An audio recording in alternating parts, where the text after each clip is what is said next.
प्रविष्ट ISKCON founder acharya saviour of the whole world Srila Prabhupada की जय। नामाचार्य हरिदास ठाकुर की जय। प्रेम से कहो श्री कृष्ण चैतन्य प्रभु नित्यानंद श्री अद्वैत गदाधर श्रीवासादि गौर भक्त वृंद की जय। श्री श्री राधा श्याम सुंदर ललिता विशाखा गोप गोपिका श्याम कुंड राधा कुंड गिरि गोवर्धन की जय। श्री श्री गौरताई की जय। श्री श्री कृष्ण बलराम की जय। समवेत भक्त वृंद की जय। अनंत कोटि वैष्णव वृंद की जय। ISKCON वर्तमानाचार्य वृंद की जय। श्री पुरुषोत्तम अधिक मास महा महोत्सव की जय। श्री वृंदावन धाम की जय। गौर प्रेमानंदे all glories the assembled devotees, all glories the assembled devotees, all glories the assembled devotees, all glories to Sri Guru and Gauranga.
ओम नमो भगवते वासुदेवाय।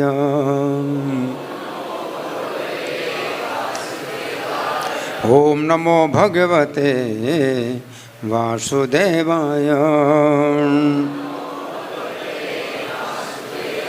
ओम नमो भगवते वासुदेवाय।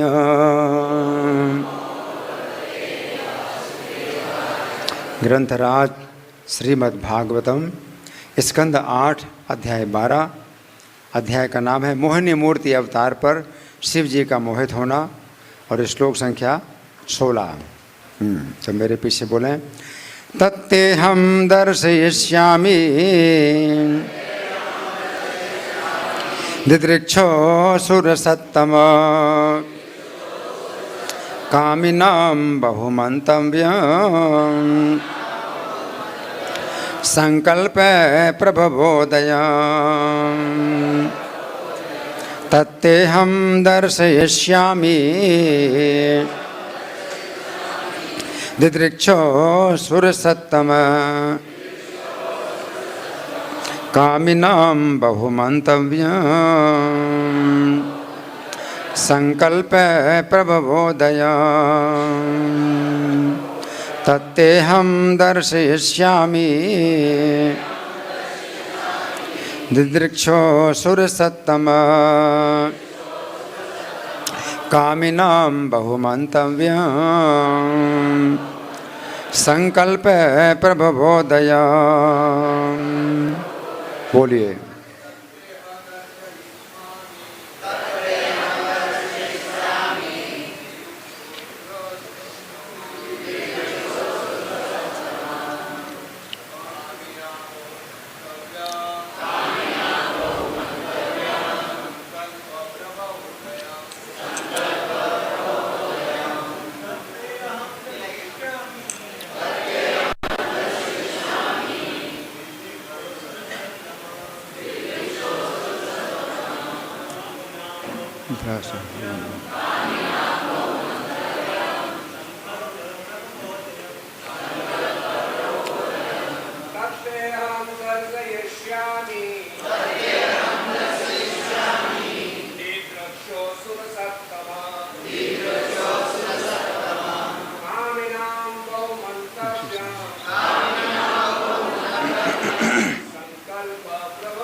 वैष्णो देविया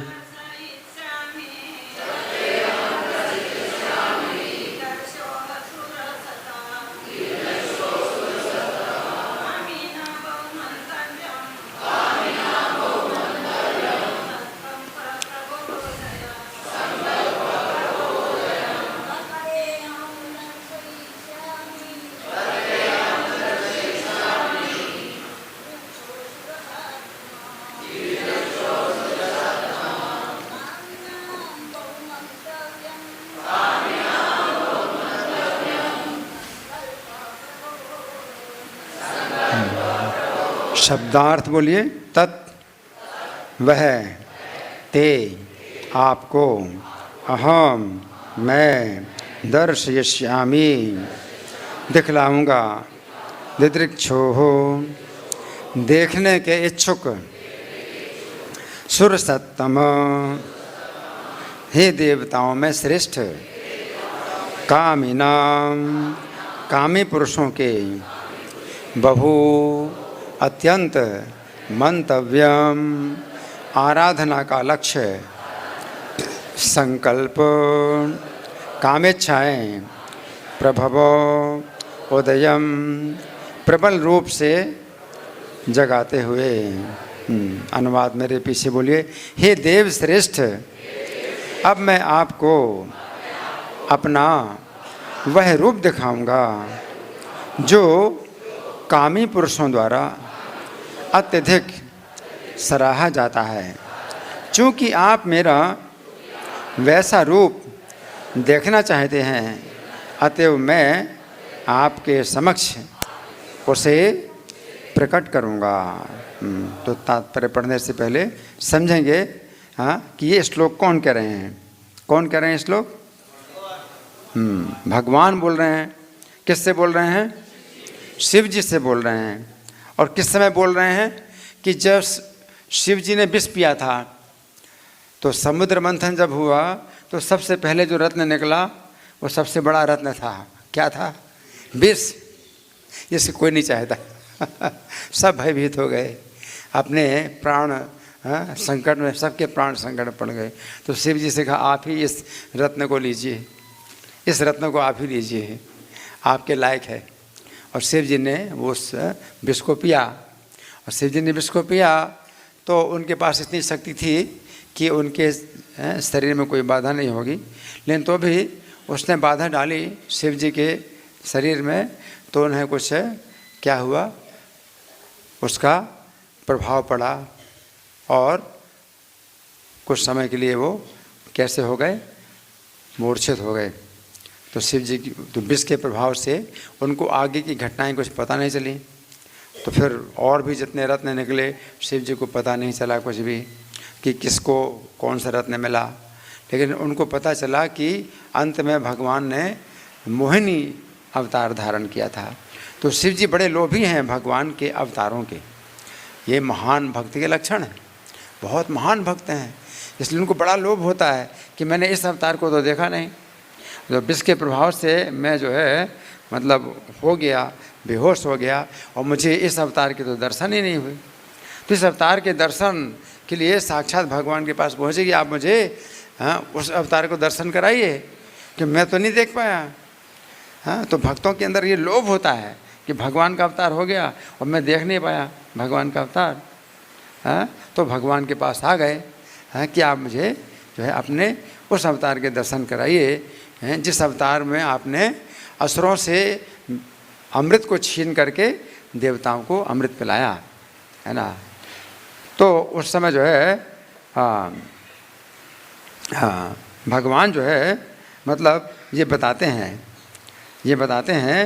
कि दैत्यों के कौतूहल के लिए, ये पिछले श्लोक में था कि मैंने स्त्री का रूप धारण किया था और देवताओं को अमृत पिलाने के लिए कुछ विशेष कारण से मैंने अवतार धारण किया था। तो ये अवतार कोई ऐसा अवतार नहीं है जिसमें कि कुछ भगवान कुछ और कार्य करें। केवल एक कार्य था असुरों को, क्या था कि मोहित करने के लिए, असुरों को आकर्षित करने के लिए और देवताओं को अमृत पिलाने के लिए मैंने अवतार धारण। शिव जी बहुत इच्छा करते हैं कि नहीं नहीं नहीं मुझे तो देखना है, मुझे देखना है। तो अब भगवान जो है मतलब जब कह रहे हैं कि मैंने असुरों को मोहित करने के लिए ये रूप धारण किया था, तो शिव जी के मन में ये भाव आया कि हाँ, असुरों को मोहित करने के लिए अवतार धारण किया था, और जब देवता लोग नहीं मोहित हुए तो मैं तो देवताओं में क्या हूँ, महादेवता, महादेव हूँ, तो मैं थोड़ी मोहित होऊंगा। और जहाँ भक्त के अंदर चाहे कितने बड़े भक्त हों, चाहे शंकर जी ही क्यों ना हो, जहाँ अपने भक्त के अंदर जो है ये आत्मविश्वास हो जाता है कि भाई मैं जो है माया से अपने बल पर ही जो है सुरक्षित हूँ, माया के द्वारा मैं अपने बल पर सुरक्षित हूँ, मुझे भगवान की बल की आवश्यकता नहीं है, अपने बल पर सुरक्षित हूँ, वहीं पर क्या हो जाता है, उसका पतन हो जाता है और माया जो है उसको घेर लेती है ना। क्योंकि भगवान ने निश्चित सिद्धांत बताया, मामेव ये प्रपद्यन्ते मायाम एताम तरन्ति, मेरी शरण में आओ और माया से हमेशा डरते रहो कि मैं आपकी माया से बहुत डरता हूँ, आप मुझे अपनी शरण में दीजिए, नहीं तो ये माया जो है मुझे जो है बांधेगी। लेकिन है यहाँ शिव जी को जो है ये अपने अंदर विश्वास हो गया कि इसमें क्या है, जब देवता लोग नहीं मोहित हुए तो मैं क्यों मोहित होऊंगा। लेकिन देवताओं को भगवान ने मोहित नहीं किया कि देवताओं को अमृत पिलाना था, लेकिन शिव जी अगर अपने बल पर कहते हैं कि मैं तो अपने बल पर जो है सुरक्षित हूँ, आपकी माया से मोहित नहीं होऊंगा, आप अपना स्त्री रूप दिखलाइए, तो वहीं पर भगवान क्या देखते हैं कि अच्छा इतना आपको अपने बल पर विश्वास है तो देखो मेरी माया, और भगवान जो है अपना रूप दिखलाएंगे, है ना। और शिव जी फिर क्या होंगे, आकर्षित हो जाएंगे, है ना। तो यहाँ अब हम सुनेंगे प्रभुपाद तात्पर्य में क्या लिखते हैं।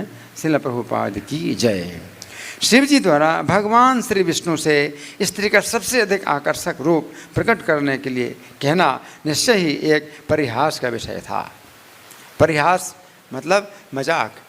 जब शिव जी मतलब ऐसा कहे तो फिर ये हंसने वाली बात हो गई, हंसने वाली बात हो गई, है ना, ये हंसने वाली बात हो गई। अब शिव जी के ऊपर जो है क्या है, हाँ? शिव जी की बात से अब जो है ये हंसी आती है। चाहे शिव जी हो, चाहे ब्रह्मा जी हो, कोई भी हो, कोई भी हो, उनकी माया से नहीं बच सकता जब तक कि उनकी शरण में ना आए। अपने बल पर आप कहें कि मैं तो अपने बल पर सुरक्षित हूँ, और जहाँ शिव जी का ये भाव था तो प्रभुपाद लिख रहे हैं कि परिहास का विषय है। आगे शिव जी जानते थे कि वे किसी तथाकथित सुंदर स्त्री द्वारा विचलित नहीं किए जा सकते थे। उन्होंने सोचा भले ही दैत्यगण सम्मोहित हुए हों किंतु देवता तो सम्मोहित नहीं हुए, तो मेरे बारे में क्या कहना, क्योंकि मैं तो देवताओं में भी सर्वश्रेष्ठ हूँ। तो इसलिए भगवान जो है शिव जी से कहते हैं सुर सत्तम। हाँ ठीक है, जब देवता मोहित नहीं हुए तो आप कैसे मोहित होंगे, आप तो सुर सत्तम है। सुर माने देवता, और सत माने अच्छा, और सत्तर माने और अच्छा, और सत्तम माने सबसे अच्छा। सत, सत्तर, सत्तम, ये तीन शब्द होते हैं। इस गुड, बेटर, बेस्ट, अंग्रेजी में होता है गुड, बेटर, बेस्ट। ये सत, सत्तर, सत्तम। तो देवताओं में सबसे अच्छा तो आप हैं। तो भगवान भी कहते हैं हाँ हाँ।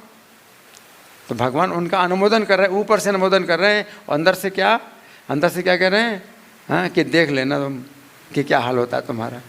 अंदर से भगवान कह रहे हैं अब देखना तुम्हारा क्या हाल होता है ना। तो यहाँ परिहास का विषय, तो भगवान जो है अंदर से उनको हंसी आ रही है।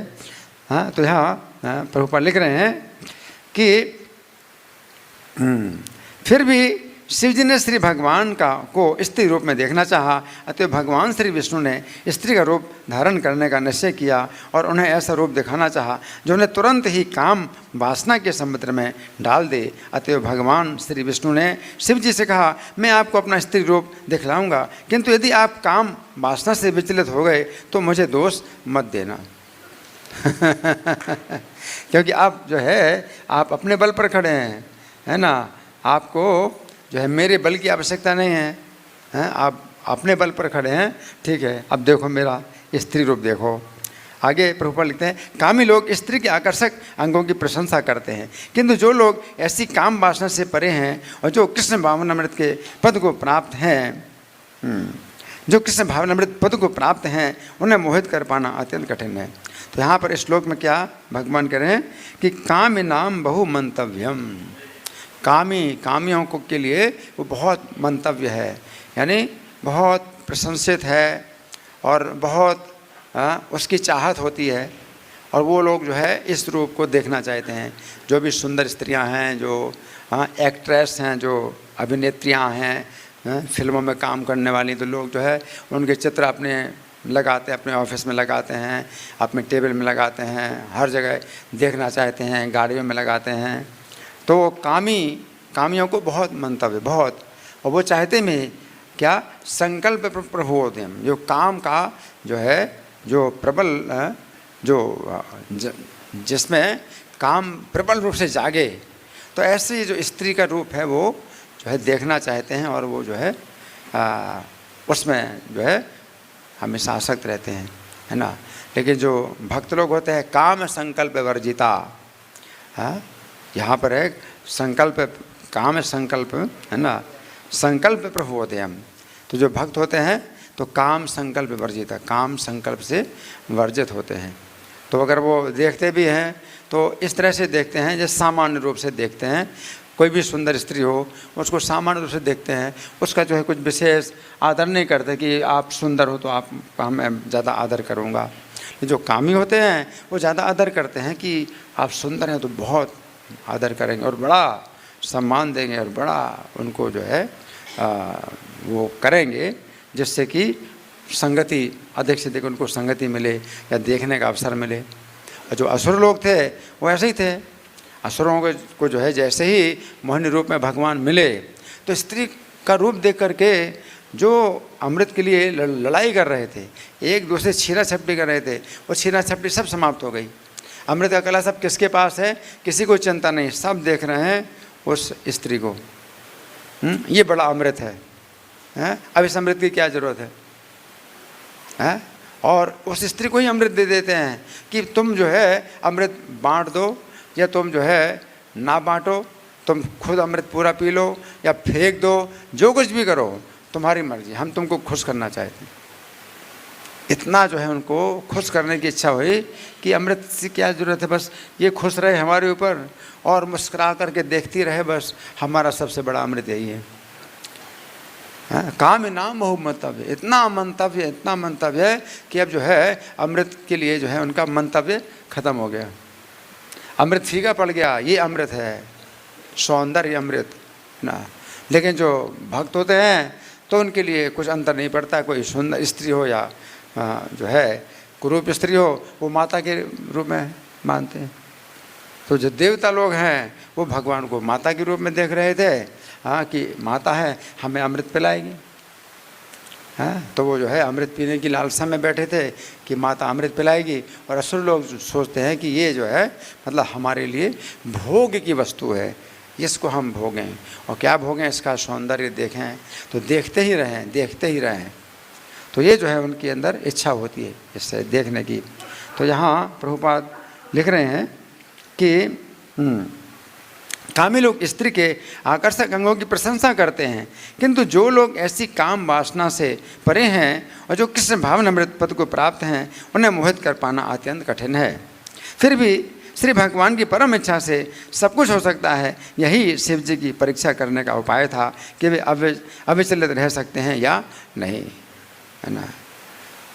तो इस लीला से भगवान क्या शिक्षा देते हैं हमको, हम सबको शिक्षा देते हैं कि कभी भी जो है हम अपने बल पर ना सोचें कि मैं सुरक्षित हूँ, अपने बल पर ना सोचें कभी भी, हमेशा कृष्ण भावना भावित रहें, है ना।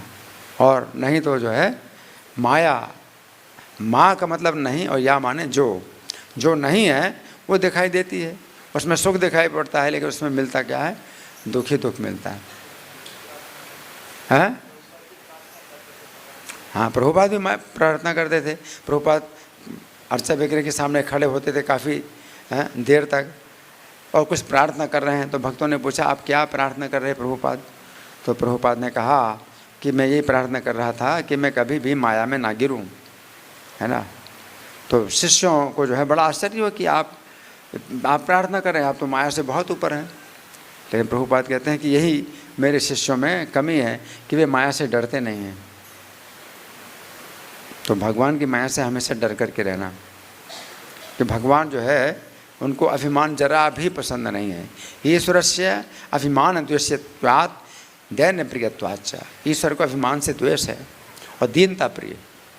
तो हमेशा जो है भगवान की माया से हमें डरना चाहिए, हाँ। और वैसे अद्वैताचार्य जो है चुनौती देते हैं, आपकी माया को मैं चुनौती देता हूँ। कैसे? आपके उच्छिष्ट के बल पर मैं आपका प्रसाद भोजन खाऊंगा और इस बल पर मैं आपकी माया को चुनौती देता हूँ।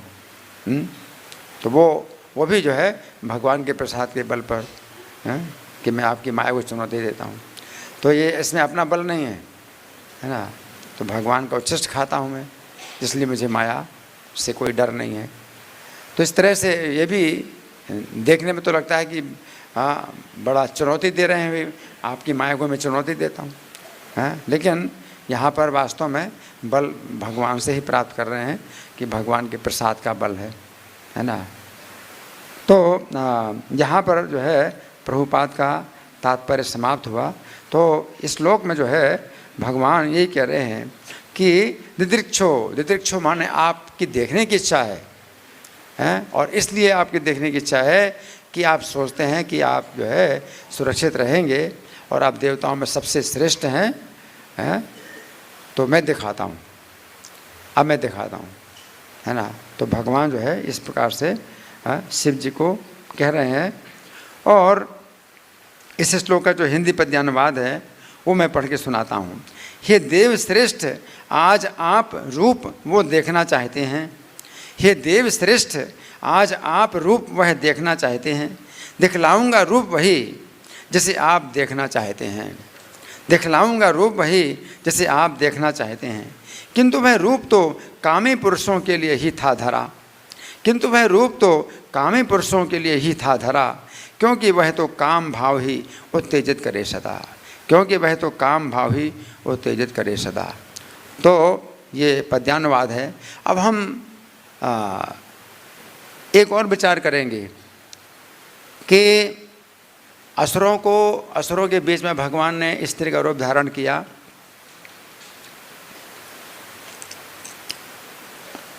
और एक और घटना है जिसमें भगवान ने भक्तों के रूप में भी स्त्री का रूप धारण किया। भगवान ने भक्तों के बीच में स्त्री का रूप धारण किया। भगवान चैतन्य महाप्रभु की लीला है ऐसी। भगवान चैतन्य महाप्रभु ने अपनी लीला में भक्तों के बीच में स्त्री का रूप धारण किया, है ना। तो वो हम सुनेंगे कि भक्तों के बीच में जब भगवान स्त्री को धारण करते हैं तो क्या होता है। ये घर है चंद्रशेखर आचार्य। चंद्रशेखर आचार्य के घर में भगवान जो है नाटक करते हैं और भक्तों को बताते हैं कि वेशभूषा सजाओ। गदाधर रुक्मिणी का वेश धारण करेंगे और जो ब्रह्मानंद हैं तो उनको रक्षक सखी बनाया जाएगा। सुप्रभात के वेश में सजाना है। नित्यानंद मेरी रक्षक सखी होंगे। हरिदास कोतवाल बनेंगे। श्रीवास नारद जी का रूप धारण करेंगे, है ना। तो फिर सबने पूछा कि नायक कौन है इस नाटक में, नायक कौन है। तो भगवान भी स्त्री हैं, चैतन्य महाप्रभु स्त्री बनेंगे, तो नायक कौन बनेगा। तो भगवान बोले नायक के सिंहासन पर होंगे स्वयं श्री गोपीनाथ जी। गोपीनाथ जी नायक बनेंगे। हाँ, और क्या होता है कि भगवान जो है सब वैष्णवों से बोले। किन से बोले? सभी वैष्णवों से बोले मेरा नृत्य स्त्री के रूप में होगा। जो जितेंद्रिय हैं उनको ही उसे देखने का अधिकार होगा। क्या कहा? जो जितेंद्रिय हैं उनको ही देखने का अधिकार होगा।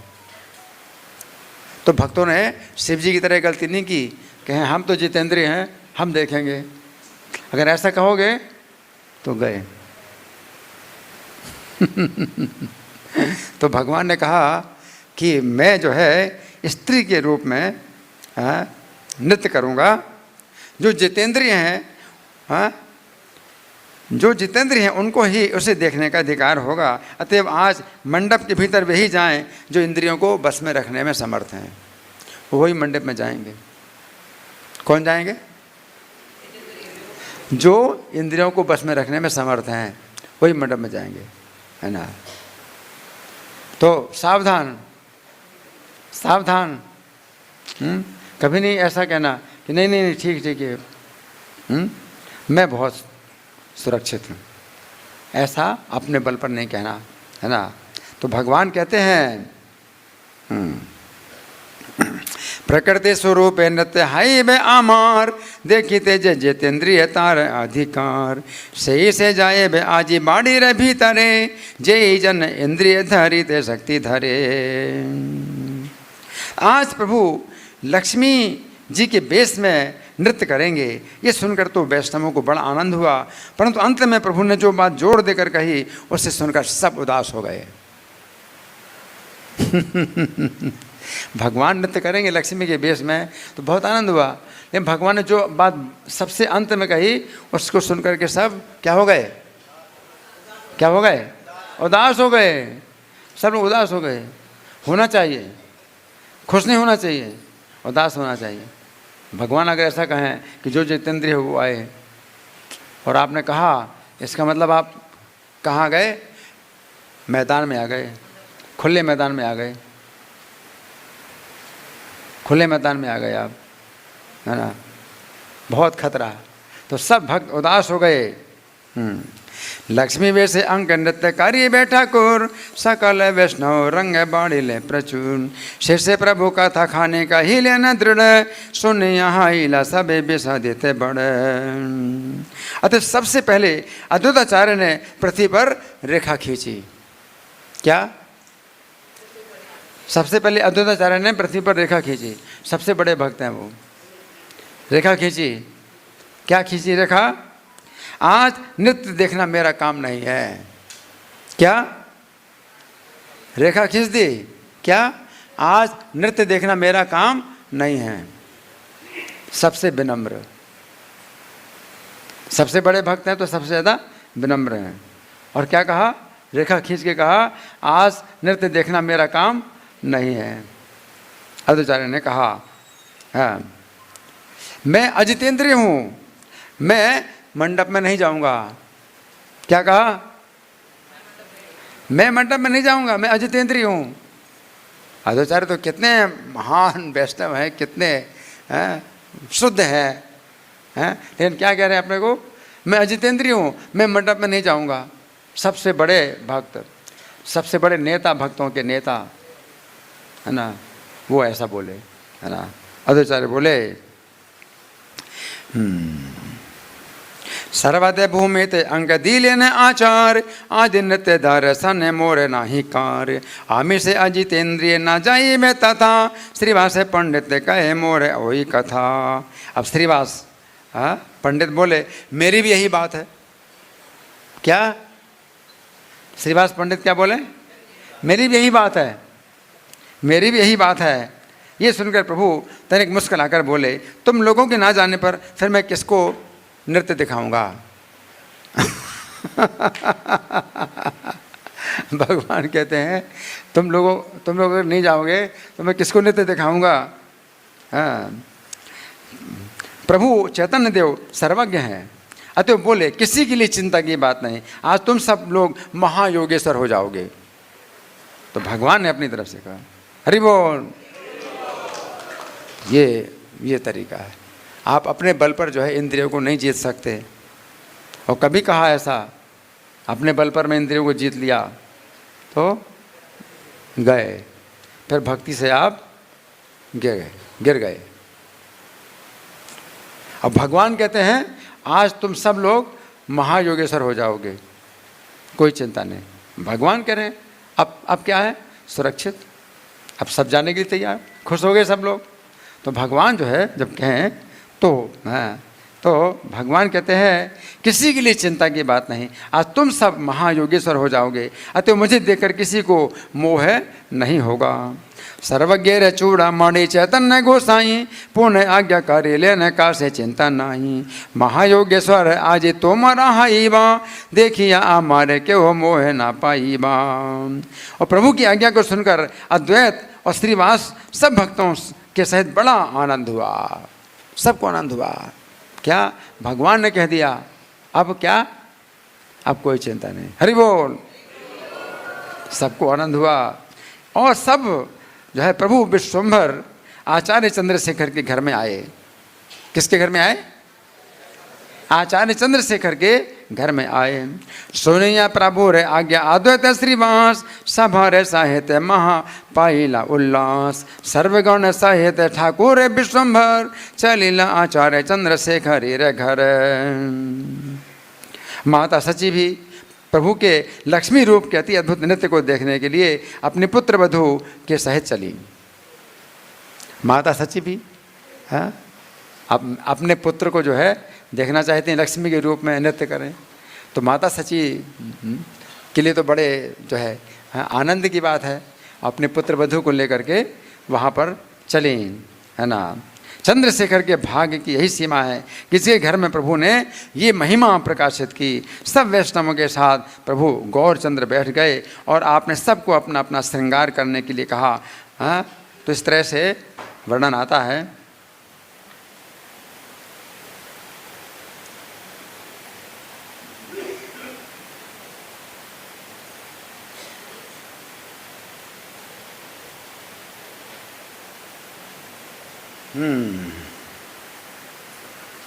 तो भगवान जो है उस समय क्या है कि रुक्मिणी का अभिनय करते हैं, रुक्मिणी का अभिनय करते हैं और कृष्ण के विरह में जो है कष्ट का अनुभव करते हैं कि कृष्ण अभी तक नहीं आए और मेरा विवाह होने वाला है, शिशुपाल के साथ मेरा विवाह होने वाला है। तो इस तरह से जो है रुक्मिणी के रूप में जो है चैतन्य महाप्रभु जो है वो अपना जो है शोक का जो है प्राकट्य कर रहे हैं। और इसके बाद फिर क्या होता है कि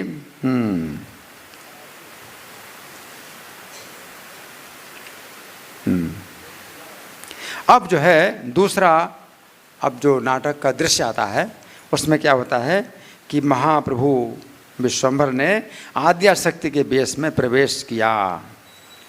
हाँ, आद्याशक्ति के रूप में प्रवेश किया और कोई भी अब पहचान नहीं पाया। जब भगवान जो है चैतन्य आद्याशक्ति के रूप में प्रवेश करते हैं तो कोई भी उनको पहचान नहीं पाया। ऐसा मनोहर वेश बनाया था जो कभी पहले देखने में नहीं आया था। हाँ, और प्रभु के साथ नित्यानंद बड़ी बूढ़ी के रूप में आगे थे, पीछे प्रभु गौर हैं, है ना। तो फिर इसी से पहचान गए कि प्रभु ये हैं, परंतु वेश को देखकर कोई पहचान नहीं पाता था कि ये ही प्रभु हैं। क्या समुद्र से लक्ष्मी जी प्रकट हुई हैं, अथवा राम की भार्या जानकी जी आई हैं, अथवा महालक्ष्मी अथवा पार्वती जी आई हैं, अथवा ये मूर्तिमती श्री राधा हैं। महाप्रभु का वेशभूषा देख करके कोई नहीं पहचान सकता। अथवा गंगा जी हैं, या रूपवती दया हैं, या महेश मन मोहिनी महामाया हैं। इस प्रकार प्रभु को ना पहचान कर परस्पर कहते हुए सब लोग मोह को प्राप्त हो गए। जिन्होंने जन्म से ही प्रभु को देखा वे भी जरा भी नहीं पहचान पाए उनको, है ना। आते एव सभे चिन्ह लेने प्रभु एई, बेस क्यों लिखिते न पारे प्रभु से। सिंधु होते प्रत्यक्ष की हईला कमला, रघु सिंह ग्रहण की जान की आईला। किवा महालक्ष्मी किवा आईला पार्वती, किवा वृंदावन रे संपत्ति मूर्तिमती। किवा भागीरथी किवा रूपमती दया, किवा से महेश मोहिनी महामाया। ए मत अन्य ने सर्व जन जने, न चिन्ह प्रभु रे आपने मोह माने। स्वयं सच्ची माता भी जरा भी नहीं पहचान पाई, सच्ची माता भी जरा नहीं पहचान पाई। हाँ, और यही समझी कि शायद लक्ष्मी जी ही एक दूसरी मूर्ति प्रकट करके नृत्य करने को आई हैं। आज स्वयं श्री गौर हरि अत्यंत महायोगेश्वरी हो गए थे। महायोगेश्वर महादेव पार्वती के साथ होते हुए भी जिस रूप को देखकर महामोह को प्राप्त हो गए, उस रूप को देखकर जो आज कोई वैष्णव मोहित नहीं हुआ, उसका कारण यही है कि उनको पहले से प्रभु की कृपा प्राप्त हुई है। जिस रूप को देखकर के शंकर जी मोहित हो गए थे और ये कोई भक्त मोहित नहीं हुए, क्यों? भगवान की कृपा प्राप्त हो गई।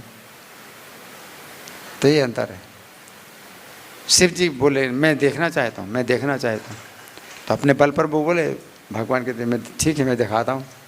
लेकिन यहाँ पर जो है कोई भक्त आचार्य हैं, जो सबसे बड़े आचार्य हैं, उन्होंने रेखा खींच दी, मैं नहीं देख सकता, है ना। तो फिर सब भक्तों ने कहा, और कोई नहीं जाने के लिए तैयार।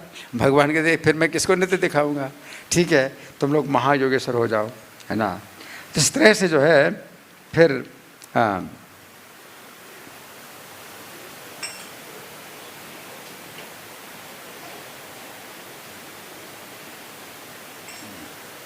प्रभु सबके प्रति कृपा सागर बन गए थे, अतः सबके हृदय में प्रभु के प्रति माता का भाव उदय हुआ आया।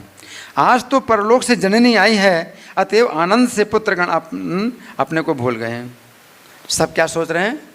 हमारी माता आई है, परलोक से हमारी माता आई है। इस प्रकार अद्वैत आदि सब वैष्णव प्रभु को देखकर श्री कृष्ण प्रेम समुद्र में बहे जा रहे हैं। प्रभु विश्वम्भर जगत जननी भाव में नृत्य कर रहे थे और गीत गा रहे थे, परंतु कोई भी निश्चय नहीं कर पा रहा था कि श्री नारायण किस प्रकृति के भाव में नाच रहे हैं। कभी तो वे पूछते, ब्राह्मण क्या श्री कृष्ण आ गए? रुक्मिणी के भाव में पूछते हैं, हे ब्राह्मण क्या श्री कृष्ण आ गए? उस समय तो वे रुक्मिणी जैसे लगते और नेत्रों से आनंद की धाराओं को देखने पर मूर्तिमती गंगा से लग रहे हैं। और जब भावावेश में अट्टहास करते तो सभी समझते महाचंडी का प्रकाश हो रहा है। जब प्रभु झूम झूम कर नाचने लगते तो कादम्बरी पिए हुए रेवती जैसे लगते। फिर क्षण भर में कहते चल बूढ़ी वृंदावन को चलें, तब लगते हैं गोकुल सुंदरी का भाव समझ में आता है। क्षण में वीरासन में बैठकर ध्यान करने लगते, तब उनको कोटि महायोगेश्वरी जैसा देखते। ध्यान में बैठ जाते हैं भगवान स्त्री रूप में, तो कोटि महायोगेश्वरी जैसे लगते। अनंत ब्रह्मांडों में भगवान की जितनी शक्तियाँ हैं, प्रभु रुक्मिणी के बेश में उन सबको प्रकाशित कर रहे थे। कृपा जल ने दे प्रभु हैला सभारे जननी भाव हाइल अंतरे, परलोक है ते जन आइला जननी आनंदे नंदन सब आप न जानी। यही मत अद्वैत आदि प्रभु रे देखिया, कृष्ण प्रेम सिंधु माजे दूले ने भासिया। जगत जननी भावे नाचे विश्वम्भर, समय उचित गीत गाए अनुचर। हे न दड़ाई ते के हो नारे कौन जन, कौन प्रकृति रे भावे नाचे नारी नारायण।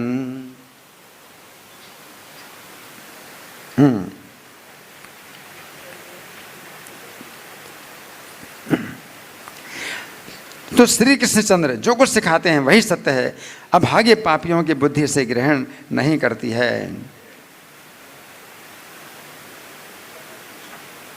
विश्वम्भर प्रभु सब शक्तियों के स्वरूप में नाच रहे हैं। ऐसा मनोहर नृत्य कभी किसी ने नहीं देखा था। उस समय जो देख रहे थे, जो प्रभु के साथ गा रहे थे, जो सुन रहे थे, सभी प्रेम सागर में बहे जा रहे थे। सर्वशक्ति स्वरूप नाचाए विश्वम्भर, के हो नहीं देखो हे नृत्य मनोहर। जे देखे जे सोने जेवा गाए प्रभु संगे, सबे भाषाए प्रेम सागर तरंगे। एक ही वैष्णव के नेत्रों का जितना जल था वो ही एक महान बाढ़ के समान था। एक एक वैष्णव के नेत्र का जल था वो महान बाण के समान था। फिर समस्त वैष्णवों के नेत्रों के जल की बात तो दूर रही, और प्रभु आद्या शक्ति के बेश में नाच रहे थे। उनके चरण कमल के भ्रमर सब सुख से देख रहे। प्रभु के कंपन और स्वेद पुलक अश्रु का अंत नहीं था। श्री चैतन्य आज मूर्तिमती भक्ति हो रहे थे और नित्यानंद का हाथ पकड़कर नाच रहे थे, और उनके कटाक्षों के स्वभाव को वर्णन करने की शक्ति भला किसमें है। कंपस्वेदे पुलक असुर अंत नाई, मूर्तिमती भक्ति हिला चैतन्य गोसाई। नाचे न ठाकुर धरे नित्यानंद हाथ, से कटाक्ष स्वभाव वर्णित शक्ति कात। श्रीमान पंडित मसाल पकड़े हुए सामने खड़े थे। हरिदास चारों ओर सबको सावधान कर रहे थे। ऐसे समय में हलधर नित्यानंद जी मूर्छित होकर पृथ्वी पर गिर पड़े। क्षण भर में प्रभु गोपीनाथ विग्रह को लेकर महालक्ष्मी के भाव में सिंहासन पर बैठ गए। सब भक्त लोग हाथ जोड़कर सामने खड़े हो गए। गौरांग हरि बोले, मेरी स्तुति पढ़ो। अब भगवान क्या बोले? मेरी स्तुति पढ़ो। सब लोग समझ गए कि प्रभु में जगत जननी का आवेश हुआ है, अतः वो सब उसी भाव के अनुसार स्तुति पढ़ने लगे और प्रभु सुनने लगे। कोई लक्ष्मी की स्तुति पढ़ता, कोई चंडी की स्तुति पढ़ता, अपनी अपनी गतिमति के अनुसार सभी स्तुतियाँ पढ़ने लगे। जननी आवेश बोझिले न सर्व जने, से रूपे सबे स्तुति पढ़े प्रभु सुने। केहो पढ़े लक्ष्मी स्तव, केहो चंडी स्तुति, सबे स्तुति पढ़े न जहार जैन मति। हे जगत जननी महामाये, आपकी जय हो जय हो। हम दुखी जीवों को श्री चरण की छाया प्रदान करो। हे अनंत कोटि ब्रह्मांडों के ईश्वरी, आपकी जय हो जय हो। आप युग युग में अवतार लेकर धर्म की रक्षा करते हो। अब वास्तव में वो शक्ति तत्व नहीं है, वो तो विष्णु तत्व है, जो कि क्या स्तुति कर रहे हैं? युग युग में अवतार लेकर धर्म की रक्षा करते हो। तो वो शक्ति तत्व नहीं है जो अवतार लेते हैं, वो तो विष्णु तत्व हैं। लेकिन माता के रूप में कह रहे हैं कि आप जो है जगत जननी हो, युग युग में अवतार लेकर धर्म की रक्षा करती हो। ब्रह्मा विष्णु शिव भी आपकी महिमा को नहीं कह सकते, फिर और कौन उसकी सीमा को पा सकता है। जय जय जगत जननी महामाया, दुखित जीवेर दे चरणेर छाया। जय जय अनंत ब्रह्मांड कोटीश्वरी, तुम योगे योगे धर्म राखे अवतारी। ब्रह्मा विष्णु महेश्वरे तुम्हारे महिमा, बलिते न पारे अन्न की दिव्य के सीमा। आप दया हो, आप श्रद्धा हो, आप लज्जा हो, आप ही विष्णु भक्ति हो। जितनी विद्याएं हैं सब आपकी मूर्तियां हैं। वेद आपको ही सर्वशक्तियों की मूल शक्ति कहते हैं। हे माता, आप निखिल ब्रह्मांडों में व्याप्त हो, आपके स्वरूप को कौन वर्णन कर सकता है। जत विद्या सकल तुम्हारे मूर्ति भेद, सर्व प्रकृति शक्ति तुम्हें कहे वेद। निखिल ब्रह्मांड परिपूर्ण तुम्हें माता, के तुम्हारे स्वरूप कहते पारे कथा। तुम त्रिजगत हेतु गुण त्रयमयी, ब्रह्मादि तुम्हारे नाहे जाने जाने कोई। आप ही तीनों लोकों का हेतु त्रिगुणमय प्रकृति हो। ब्रह्मा आदि आपको नहीं जानते, बिरला ही कोई जानता है। आप सबकी आश्रय हो, सब जीवों का वास स्थान हो। आप आद्या परमा प्रकृति हो, अद्वितीय हो, जगत की आधार हो। पृथ्वी रूप से आप सब जीवों का पालन करने वाली हो। जल रूप से आप ही सब जीवों का जीवन हो। आप स्मरण करने से अशेष बंधन खंडित करती हो। साधुओं के गृह में आप मूर्तिमती लक्ष्मी हो, असाधु जनों के घर में आप ही काल रूपिणी अलक्ष्मी हो। आप तीनों लोगों की सृष्टि करने वाली हो। आपको ना भजने से जीव आध्यात्मिक, आधिदैविक, आदि भौतिक तीन प्रकार की दुर्गति को प्राप्त होता है। आप ही वैष्णवों की सर्वत्र उदय होने वाली श्रद्धा हो। हे जननी, हमें अपने श्री चरणों की छाया देकर रक्षा करो। ये सारा संसार आपकी माया में ही डूबा हुआ है। आप ही नहीं बचाओगी माता, तो और कौन बचाएगा। हरि बोल। तुम से कराए त्रिजगत सृष्टि स्थिति, तो मना भजिले पाए त्रिवेद दुर्गति। तुम श्रद्धा वैष्णवेर सर्वत्र उदया, रखा जननी चरणेर दिय छाया। तुम्हारे माया ए मग्न सकल संसार, तुम्हें न रखिले माता के रखी बेआर। सबके उद्धार के लिए ही आपका अवतार है। हे माता, दुखी जीवों को अपना दास बनाओ। आप ब्रह्मा आदि को कि भी बंदनीय हो। आप ही सब प्राणियों की बुद्धि हो। आपका स्मरण करने से सबों की शुद्धि हो जाती है। सभारे उद्धार लागे तुम्हारे प्रकाश, दुखते जीवे रे माता करे निज दास। ब्रह्मादि रे वंदे तुम सर्वभूत बुद्धि, तुम स्मरी ले सर्व मंत्र धीरे शुद्धि।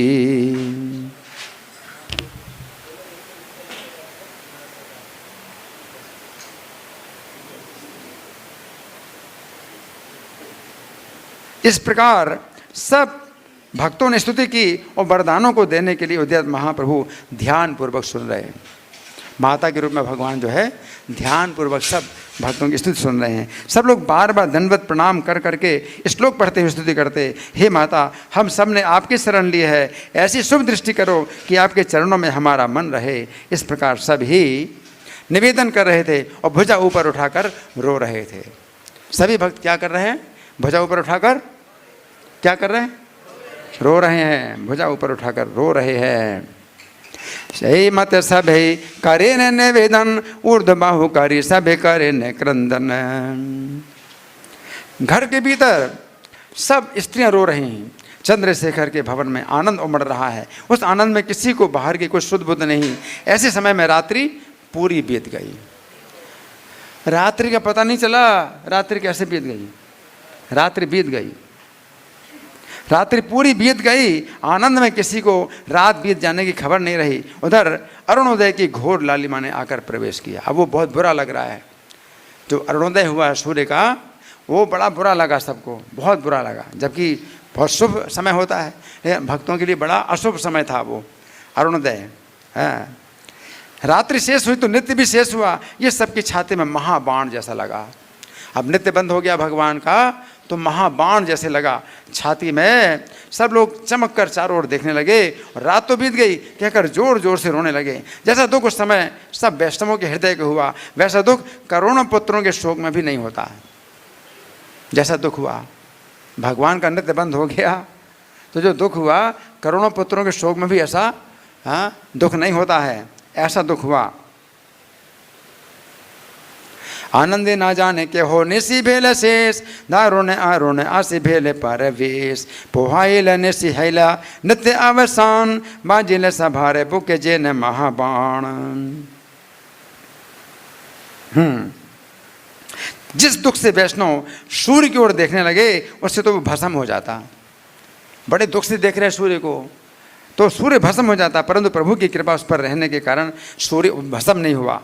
इस नित्य रूप रंग लीला की समाप्ति हो जाएगी, इससे भक्तों को दुख होगा। ये जानकर प्रभु ने सूर्य को भस्मीभूत नहीं होने दिया। नारायणी शक्ति रूप जितनी जगत जननी है, वे सब वैष्णव गृहिणी रूप में अवतीर्ण हुई थीं। सब पतिव्रता स्त्रियां मिलकर रो रही थीं। सभी सची देवी के चरण पकड़ रही थीं। चारों ओर विष्णु भक्ति का क्रंदन मच गया। ये रोना जो है क्या है? क्या है? भक्ति है। ये रोना बहुत बड़ी भक्ति है। जो भक्त लोग रो रहे हैं, हरि बोल। कुछ लोग सो रहे हैं, सब भक्त लोग रो रहे हैं, और कुछ भक्त लोग सो रहे हैं। वो बड़े भक्त हैं। जो सो रहे हैं वो बड़े भक्त हैं। हरि बोल, हरि बोल। चारों ओर विष्णु भक्ति का क्रंदन मच गया। चंद्रशेखर का घर प्रेममय हो गया। जो जन्म जन्मांतर से श्री कृष्ण के चरित्र को जानते हैं, उन वैष्णवों का रोना उचित ही है। कोई कहते अरे रात्रि तुम बीत क्यों गई? कहते हैं अरे रात्रि तुम बीत क्यों गई? हे कृष्ण, ऐसे रस से हमें वंचित क्यों कर दिया? चारों ओर सब वैष्णवों को रोते देखकर सच्चिदानंद ने सबके ऊपर कृपा करी। अब रो रहे हैं। उन्होंने माता पुत्र में जो स्नेह होता है, वैसा पुत्र भाव सबको प्रदान किया। उसके बाद प्रभु विश्वम्भर ने सब भक्तों को उठा उठाकर अपना स्तन पिलाया। जैसे बच्चे रोए हैं तो माता आप स्तन पिलाती है ना, तो चुप कर देती है बच्चों को। जैसे स्तन पिलाया है तो बच्चा चुप हो जाता है। तो भगवान ने सबको अपना स्तन पिलाया उठा करके। क्या लीला है! ऐसी लीला भी है कि भगवान भक्तों को अपना स्तन पिला रहे हैं उठा करके। बच्चा रोए तो माता रोते बच्चे को उठा करके अपने स्तन पिलाती है, चुप करा देती है। सबको चुप करा दिया है। तो माता जो है विश्वम्भर भक्तों को उठा कर अपना स्तन पिलाया। स्वयं प्रभु स्वयं जगत जननी कमला पार्वती दया महानारायणी बन गए। प्रभु ने अपने गीता वाक्य को सत्य किया कि मैं ही पिता हूँ, पितामह हूँ, धाता हूँ, माता हूँ। पिता हमस्य जगतो माता धाता पितामह। ऐसी भी लीला है ना।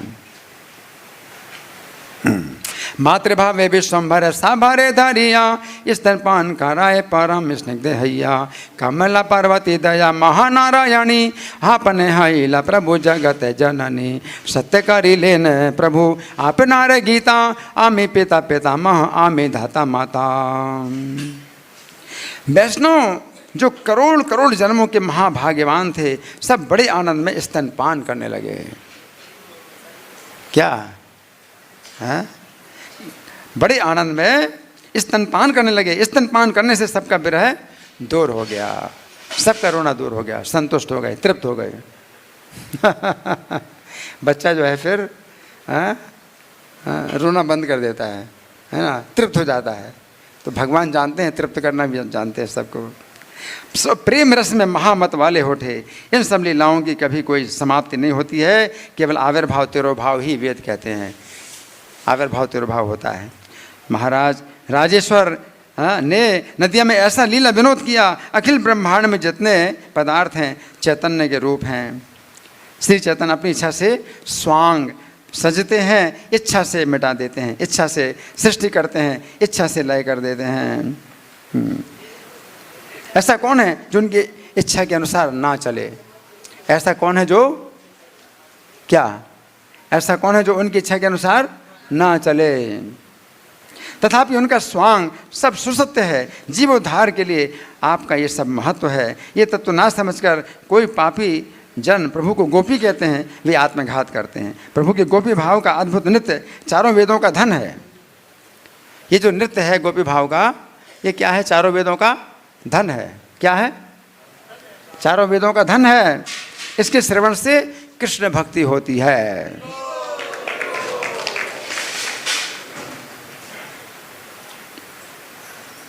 यह न बुझिया कौन पापी जना जना, प्रभु रे बोले गोपी खाइया अपना।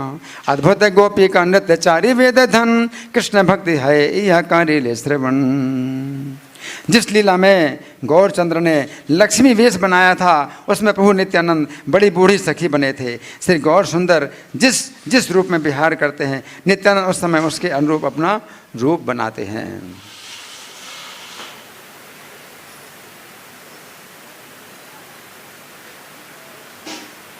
महाप्रभु गोपी बने। जिसे अनुभव नहीं वैसे क्या समझेगा? श्री कृष्ण की कृपा से ये रहस्य जाना जाता है, अल्प भाग्य से पहचाना नहीं जाता, है ना। तो इस तरह से हमने कुछ चरित्र सुना, भगवान चैतन्य का चरित्र सुना, और ये चरित्र उस प्रकार का है जैसा कि भगवान ने समुद्र मंथन के समय मोहिनी रूप धारण किया था, देवताओं को अमृत पिलाया था।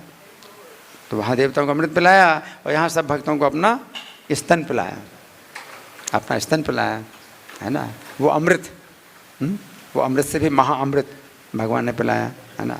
तो कहने का मतलब ये है कि हम जो है दुनिया के सामने, जैसे प्रभुपाद हैं, दुनिया के सामने जो है खूब शेर की तरह प्रचार करते थे और निंदा करते हैं, भौतिकतावादियों की निंदा करते थे प्रभुपाद, और शेर की तरह, निर्भीक शेर की तरह प्रचार करते थे, इस तरह से कि मैं तुमसे अच्छा हूँ, तुम लोग जो है इतने गिरे हुए हो और मैं तुमसे अच्छा हूँ।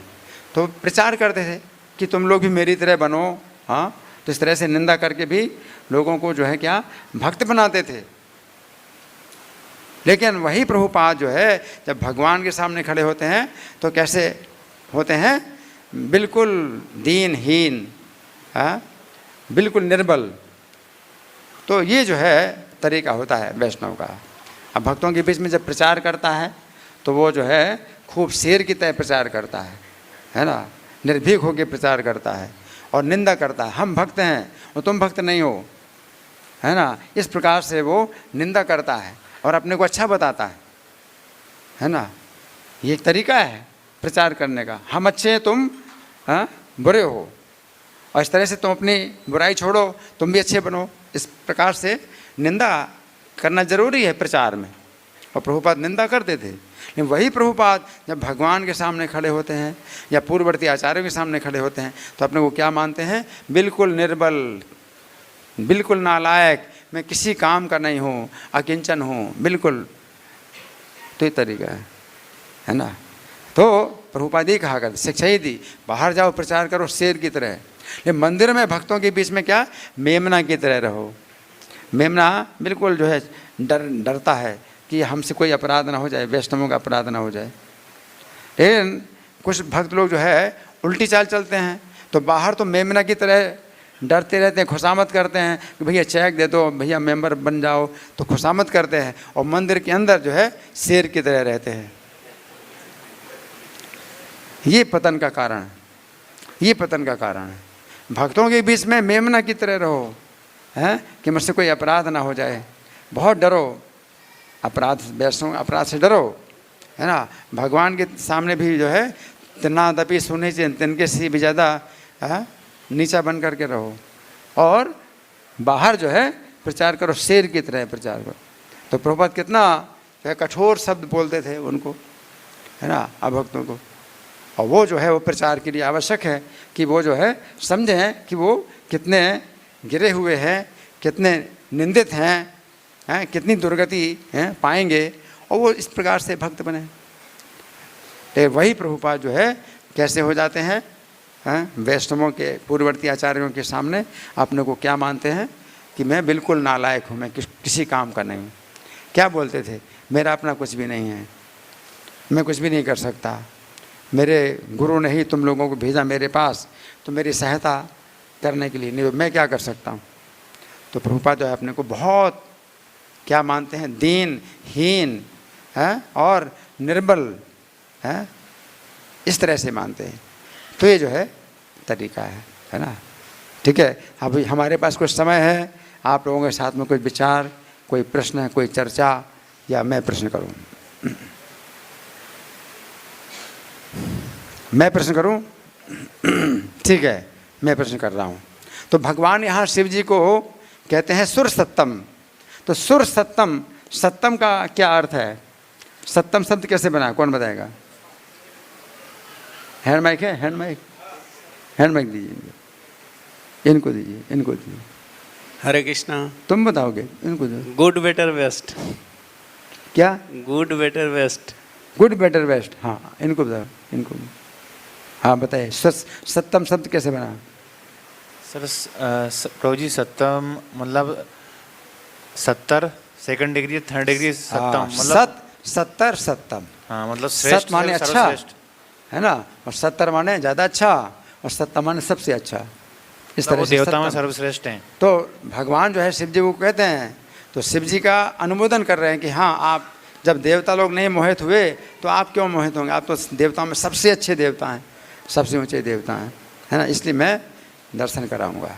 तो ये तो बाहर का भगवान का जो है भाव है। अंदर का भाव क्या है, कौन बताएगा? अंदर का भाव, अंदर का भाव क्या है? हाँ जी, इनको माइक दीजिए, इनको माइक दीजिए। हाँ, अंदर का भाव है भगवान का कि ठीक है, अपने आप को परीक्षा अगर करना चाहते शिव जी तो कर सकते हैं। हाँ, अपने बल पर आप कहते हो कि मैं देख सकता हूँ, तो ठीक है, मैं दिखाता हूँ आपको, और फिर मुझे दोष नहीं देना। प्रभुपाद के फिर मुझे दोष नहीं देना, भगवान का फिर मुझे दोष नहीं देना। क्योंकि जीव जो है अगर भगवान की शरण ना लेकर के अपने जो है इच्छा के अनुसार चलता है, तो भगवान अनुमति जरूर दे देते हैं। अनुमंता, हृदय में भगवान बैठे हैं सबके परमात्मा रूप में, अनुमति दे देते हैं। फिर कहते ये हैं कि अब तुम जो है जो कुछ भी चाहो करो, लेकिन मेरी जिम्मेदारी नहीं है। तुम्हारा जाप, जो भी पाप और पुण्य जो भी होगा वो फिर तुम्हारा कर्म होगा, मेरी कोई जिम्मेदारी नहीं। तो भगवान हृदय में बैठे हुए हैं, लेकिन फिर जिम्मेदारी नहीं लेते जब जीव अपनी इच्छा से चलना चाहता। और जब भगवान कहते हैं मेरी शरण में आओ, मेरी शरण में आओ, तो भगवान की शरण में जाओ, तो फिर भगवान जो है उसको सब पापों से छुड़ाएंगे। ऐसे चलाएंगे कि कोई पाप होगा ही नहीं आपसे, इस प्रकार से चलाएंगे, है ना। तो ये भगवान आपको छूट देते हैं कि आप उनकी शरण में जाना चाहते हो और उनके आदेश के अनुसार कार्य करना चाहते हो, या फिर अपनी मर्जी से काम करना चाहते हो, है ना। तो यहाँ भी जो है शिव जी को भगवान ने छूट दे दी। ठीक है, आप अगर इस तरह से देख सकते हो, लेकिन देखो चैतन्य लीला में क्या था, जब भगवान ने कहा कि मैं स्त्री रूप में नाचूंगा, तो वो प्रवेश ना करें जिनकी इंद्रियां बस में नहीं हैं। तो सबसे पहले किसने रेखा खींची? अद्वैताचार्य ने रेखा खींची, क्या रेखा खींची? मेरी इंद्रियां बस में नहीं है। ये कौन कह सकता है? सबसे बड़ा भक्ति बोल सकता है, नहीं तो हम लोग क्या, मैं कैसे कहूँ भाई कि मेरी इंद्रियां बस में नहीं है? ये तो बड़ी निंदा हो जाएगी मेरी सबके बीच में। मैं कैसे कहूँ, मैं कैसे कहूँगा कि मेरी इंद्रियां बस में नहीं है? तो बड़ी निंदा की बात होगी। लेकिन आचार्य, वैष्णवों के आचार्य जो है वो इतने जो है वो होते हैं, साहस, इतना साहस है उनको बोलने का, मेरी इंद्रियां बस में नहीं है, मैं नहीं देख सकता। और फिर श्रीवास ने भी यही कहा, मेरा भी यही हाल है, मेरी भी इंद्रियां बस में नहीं। जबकि सब जो है मतलब बड़े जो है वो हैं, मतलब संयमित है, उनके जीवन में कोई भी ऐसा कार्य नहीं हुआ जो कि निंदा हो, उनके कार्य, किसी भी कार्य की निंदा नहीं। तो कौन कह सकता है कि इंद्रियां बस में नहीं है? वो अपने मुंह से कहते हैं, बाकी कोई नहीं कह सकता कि इंद्रियां बस में नहीं। भगवान के सामने आपको ऐसे ही बोलना पड़ेगा। क्या? तृणादपि सुने चैन, तिनके से भी ज़्यादा नीच होकर। और भगवान का गुण मानो है, और अपना सब दोष, सब प्रकार के दोष मेरे अंदर हैं और सब प्रकार के गुण आपके अंदर हैं। हम नालायक, तुम सब लायक। क्या? हम नालायक, तुम सब लायक, ऐसा समझ, है ना। कीर्तनीय सदा हरि, तब आप हरि का हमेशा कीर्तन कर सकते हैं। तो भगवान का कीर्तन दो प्रकार से होता है। अपनी निंदा करके भी भगवान का आप कीर्तन करते हैं। आप अपनी निंदा करते हैं कि मेरे अंदर सब प्रकार के दोष हैं, है ना, तो इससे भी भगवान का कीर्तन होता है कि मतलब भगवान आपसे बहुत ऊपर हैं।